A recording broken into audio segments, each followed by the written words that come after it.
Thanks for watching the Council in Brief. I'm Susan Kennedy. We're here with all the news of the Montgomery County Council for this third week in February.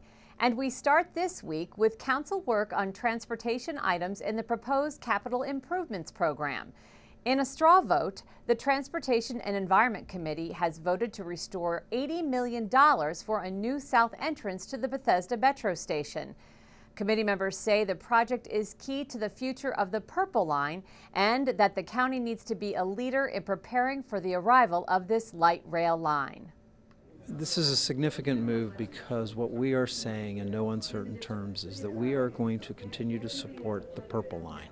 And the federal government at the end of the day is going to look to our state and local government and say, are you committed? If you want us to commit, we need to know you are. And so we believe we need to make this kind of commitment to show that we are there, we're in. We hope the state's in, and we're trying to obviously get the federal government to go in as well. But this project won't happen unless all three commit. To begin the process of building that station so that we can be on schedule for the anticipated construction and operation of the Purple Line. And we feel it's very important for the county to be in a leadership position. And if we were to delay our own funding, then the state and the federal government would think we're not really serious, and they'll find people who want local projects more, and that's where the money will go. So we have to lead here in Montgomery County if we want to get the Purple Line. Along those same lines, review of CIP funding for libraries here in the county.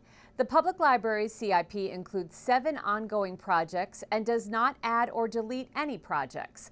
The executive is recommending an $18 million increase in CIP funding for libraries. Councilmember Craig Rice has been named lead for libraries. He says he'll work to keep libraries a priority. We have to focus on things that are the most important that we need to see protected in this upcoming budget. And I think that's from the capital budget as well as in the operating budget. And so there are key priorities that we've heard now that we're addressing the CIP that basically involve the Wheaton Library as well as Davis Library.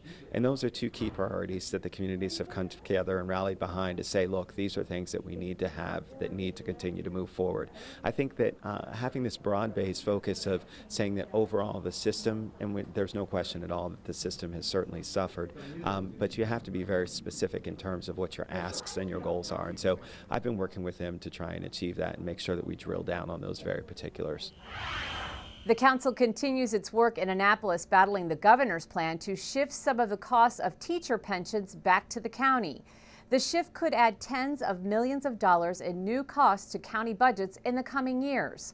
Council President Roger Berliner told us the county is joining forces with the Maryland Association of Counties to fight this proposal.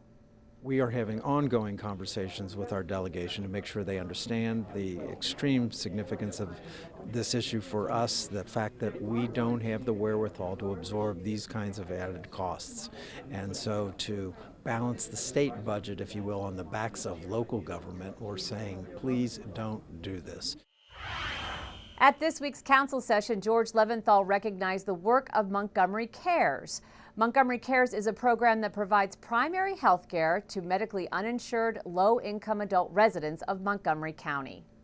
About 30,000 people this year in Montgomery County without health insurance will get access to a doctor because of the Montgomery Cares program. And the Montgomery Cares program is a multi-part partnership. The county does reimburse providers on a per-visit basis, but the county dollars alone would not be able to serve 30,000 indigent people. We depend upon private philanthropy, and each of our clinics has its own private community support base, and we depend very, very heavily on the assistance that we get and the substantial resources that we get from our outstanding hospitals. Well, that does it for this edition of the Council in Brief. I'm Susan Kennedy. Thanks for watching.